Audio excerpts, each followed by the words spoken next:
What if the woman you loved, the one you built a life with, was exposed to the whole world by a kiss cam? I didn't find out from her.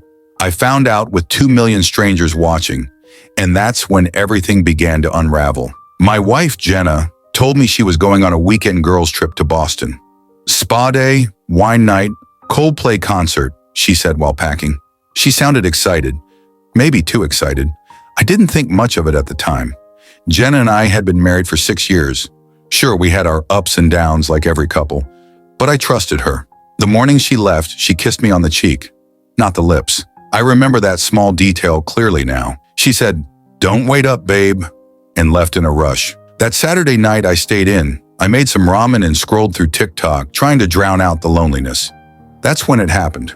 I came across a viral video, a Coldplay concert, people cheering, bright lights, happy couples on a big screen.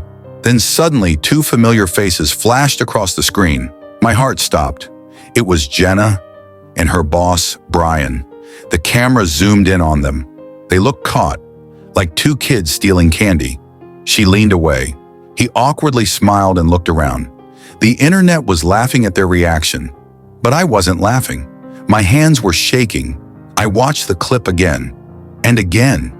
It was her, my wife, with another man, on the kiss cam, while she told me she was with friends. That moment changed everything. My marriage, my peace, my trust, all cracked with a single 15-second video. And I wasn't even close to knowing how deep the betrayal really went. I must have watched that video at least 10 times, each time hoping I was wrong. Maybe it just looked like Jenna. Maybe the lighting was off. Maybe it was a glitch, but it wasn't. It was her. And it wasn't just her boss, Brian. It was the way she looked at him. They weren't sitting apart like coworkers. Their bodies were close, too close. When the kiss cam zoomed in, Jenna leaned away quickly, but not in a shocked or offended way. It was guilt. She was caught, and she knew it. I scrolled through the comments. LOL. They look like they just got exposed. That guy's married. I know him from LinkedIn. This woman's face says I'm dead when I get home. My mouth went dry. I felt something heavy in my chest, like I couldn't breathe. I tried calling Jenna. No answer. I texted her, "Hey, you okay?" Just checking in. She replied hours later, "Having so much fun. Be home tomorrow. Love you, XS." She didn't mention the concert at all. She didn't know yet that her face was now plastered all over the internet. But I knew. I stayed up all night with that video burned into my mind. That kiss cam didn't just catch her cheating. It was the start of something bigger, something darker, and I was about to fall into a hole I didn't know how to climb out of. The next morning, I started digging. I wasn't thinking straight, just moving on instinct. I went to Jenna's Instagram. Nothing about the trip, not even a story. She always posted. Always. Then I checked her best friend, Tara's profile, the one she said she was going with. No posts from Boston, no concert pictures. Just a selfie from her apartment with the caption, "Lazy Saturday vibes." That's when I knew. She lied about the trip. She wasn't with friends. She wasn't on a spa weekend. She went to the concert with him, Brian, her boss. I looked him up online, found his LinkedIn, married, 3 kids, church-going executive type. I felt sick. The man I shook hands with at her office party, the man who said, "You're a lucky guy, Jenna's a star." He was sleeping with my wife, but I needed more than a kiss cam. I needed proof. So I started looking through our phone records, her Uber receipts, our shared Google photos, and what I found next made my stomach turn. She had booked a hotel under my name. It was a boutique hotel in Boston, elegant, romantic, the kind we used to visit for anniversaries. The receipt showed she stayed 2 nights. There were wine charges, room service, spa treatments. Everything screamed getaway for 2. She hadn't gone with the girls. She'd gone with him. I called the hotel, pretending I lost an item there. The receptionist said, "Let me check. Yes, Ms. Jenna Myers stayed in the King Suite. She checked out this morning." Was she the one who left the earrings? My heart dropped. Earrings. She never wears them unless it's for someone special. I ended the call. That was it. It wasn't just emotional cheating. It was physical, planned, carefully hidden. And I had no idea how long it had been going on. But I was going to find out, because I wasn't going to let this go. When Jenna walked through the door Sunday evening, I froze. She dropped her bag and smiled. "Hey, babe, I missed you. I stared at her, unsure how to speak. She kissed me on the cheek like nothing happened. How was it? I asked. She lit up like it was rehearsed. Relaxing. Coldplay was amazing. We danced, sang, drank wine. Girl time is healing, you know? I nodded. My blood was boiling. I wasn't ready to confront her yet, not without more proof, because if I did, she'd spin it, deny it, gaslight me. So I smiled and said, "Glad you had fun." She showered. I stared at her bag. A part of me wanted to open it, search it, but I waited. This time, I wasn't going to let emotions ruin my plan. I was going to let her dig her own grave. The next day, I set a trap. Jenna had a pair of AirPods she always kept in her purse. She synced them to her phone, but once by mistake, she connected them to our shared iPad. That gave me an idea. While she was asleep, I quietly borrowed the AirPods and connected them to the iPad again. I placed them back into her purse. Then whenever she used them, at work, during walks, even late-night calls, I could hear everything. It was wrong, I know that. But betrayal changes you. 2 days later, around 10 p.m., I heard her say softly, "Miss you already. I can still smell you on my skin." My stomach dropped. Then I heard a man's voice reply, "I wish I could have one more night with you. Same hotel next month?" She giggled. They were planning their next trip. That's when something inside me snapped. That night I couldn't sleep. I remembered how she always kept her old phone, just in case. She said it was for work backups. But suddenly I wondered, what if that phone wasn't just collecting dust? The next day while she was at work, I looked for it. It wasn't in the drawer anymore. I found it in her makeup bag. I turned it on. It had a password, but I knew Jenna. She used our wedding date for everything. And just like that, I was inside. My hands were shaking. There it was. Private WhatsApp messages, hidden photos, hotel reservations, even voice notes. Her moaning, him whispering. It was a second life. All saved neatly, like she wanted to relive it. I couldn't believe it. The woman I loved, the woman I married, she wasn't who I thought she was. That weekend, Jenna suggested we go out for dinner. Let's have a date night. We haven't done that in forever. I agreed, but I had other plans. I invited someone else to join us, Brian's wife. Her name was Michelle. I had found her through social media. She was a school teacher. Her smile was warm. She had no idea her life was about to collapse. I messaged her anonymously. "I think your husband is cheating with my wife. Meet me at Osteria on Saturday night, 7 p.m. Bring an open mind." She replied, "If this is real, I'll be there." Saturday came.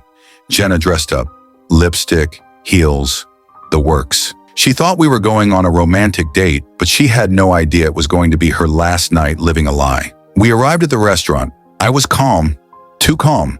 10 minutes in, Michelle walked in, alone, confused. She looked at Jenna, then at me. I nodded slightly. Jenna turned pale. "Who's she?" she whispered. "That's Michelle," I said. "Brian's wife." Silence. Jenna stood up. "What is this? What are you doing?" Michelle sat down and took out her phone. "I saw the videos, the messages, the hotel receipts. I've heard the audio," she said, her voice trembling. Tears welled in Jenna's eyes. "Please, I can explain." "No," I cut her off. "You can confess, because I'm done explaining away the lies." The server came. No one ordered. Jenna stormed out crying. Michelle just sat there, broken. We both were. That dinner didn't bring us peace, but it brought us clarity. After that night, everything spiraled. Michelle filed for divorce within a week. Brian tried calling me. I blocked him. Jenna moved out, but not before begging me to forgive her. "I made a mistake," she sobbed. "I didn't plan to fall in love with him. It just happened." I didn't respond, because the truth was, I didn't even know who she was anymore. Word spread at her job. Someone leaked the kiss cam video to their company Slack. HR got involved. Both Jenna and Brian were placed on leave. The internet was still laughing about the kiss cam cheaters, but I wasn't laughing. I had lost my wife, my peace, and my trust in one viral moment. But what they didn't know was, I wasn't done yet. I thought the pain would get easier with time, but then the internet took over. The kiss cam clip kept going viral. People added music, memes, even slow-motion edits of Jenna and Brian's awkward faces. One version had over 5 million views. I couldn't scroll without seeing their betrayal turned into a joke. Friends from college started texting me, "Isn't this your wife?" Bro, this is wild. Are you okay? Even my own mother called and said, Sweetheart, is this true? I stopped answering my phone. It wasn't just the cheating anymore. It was the humiliation. The entire world was in on my shame. And Jenna, she texted, I never wanted this. I didn't know it would go viral. I'm so sorry.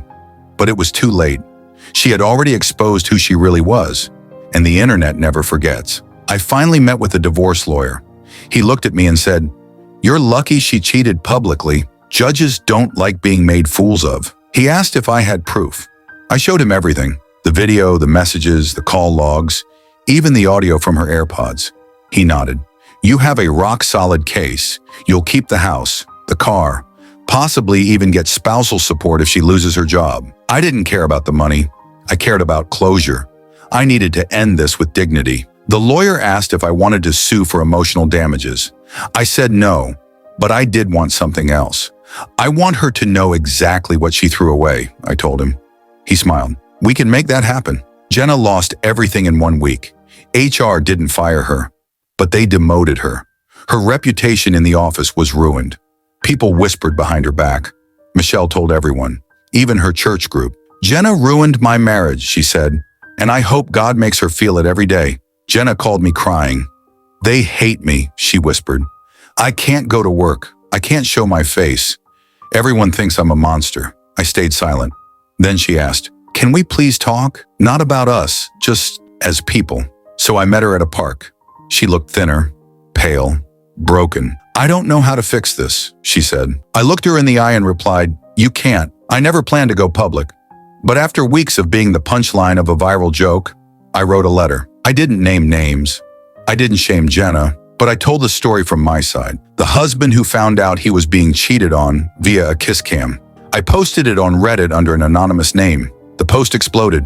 Thousands of comments, people relating, people crying, people raging. Some said, You handled this with more grace than most would. Others said, You should have exposed her face. She deserves the same public pain. But I didn't do it for revenge. I did it for closure. And surprisingly, it worked. That night, I slept for the first time in weeks. I sold the house. Too many memories lived in those walls. I kept a few photos, a few dishes, and my dog Max, who always knew when something was wrong. The rest I let go. Jenna tried to stop the sale. This was our home, she said. I replied, No, it was mine. You just poisoned it. I moved into a small apartment overlooking the lake. It wasn't big, it wasn't fancy, but it was mine. And for the first time in months, I felt free. I didn't know what would happen next, but I knew what wouldn't. I would never let someone else define my worth again. 2 months after I moved out, I got a message request on Facebook. It was from Michelle, Brian's ex-wife. She wrote, I just wanted to say thank you. You didn't owe me anything, but you told me the truth. That saved me. She included a picture, her and her 2 kids smiling on a beach. We're doing okay now, still healing, but we're free. I stared at that photo for a long time. 2 strangers brought together by betrayal, but we survived, and somehow that brought peace. I replied simply, We deserve better. I'm glad you found your peace. She hearted it, that was all. Sometimes closure doesn't come in a big speech. Sometimes it comes in silence and survival. Out of nowhere, I got an email from a former coworker. He worked at a tech startup across the country.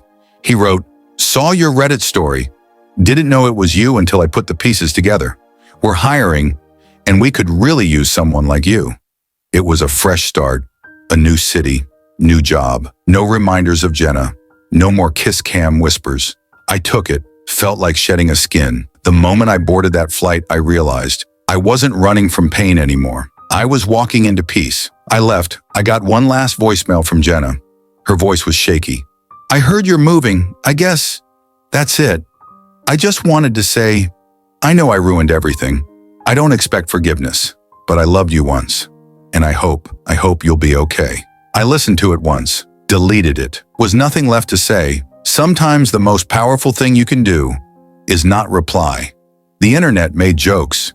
They turned my marriage into a meme. They laughed at my pain, but what they didn't see was the quiet healing, the morning walks, the therapy sessions, the nights I sat with my own silence and didn't let it drown me. They didn't see how I forgave myself. Not her, myself. for not seeing it sooner, for believing in someone who didn't deserve it. That's the real story. Not the kiss cam, not the viral video, the survival. People always ask, do you still hate her? The truth? Number, I don't love her either. She's just a scar now, a part of my story, not the whole story. I've met someone new. We're taking it slow. No lies, no secrets. She knows what I've been through, and she's patient with my wounds. Sometimes I still flinch when I hear Coldplay, but I don't break anymore, because I lived through betrayal. I faced the world when it laughed at me, and I'm still here, smiling, breathing, free. I didn't get closure from an apology. I didn't find peace in revenge. I found it the moment I realized her choices weren't a reflection of my worth. They were a reflection of hers. The internet saw a 15-second kiss cam. I lived the slow, unraveling truth.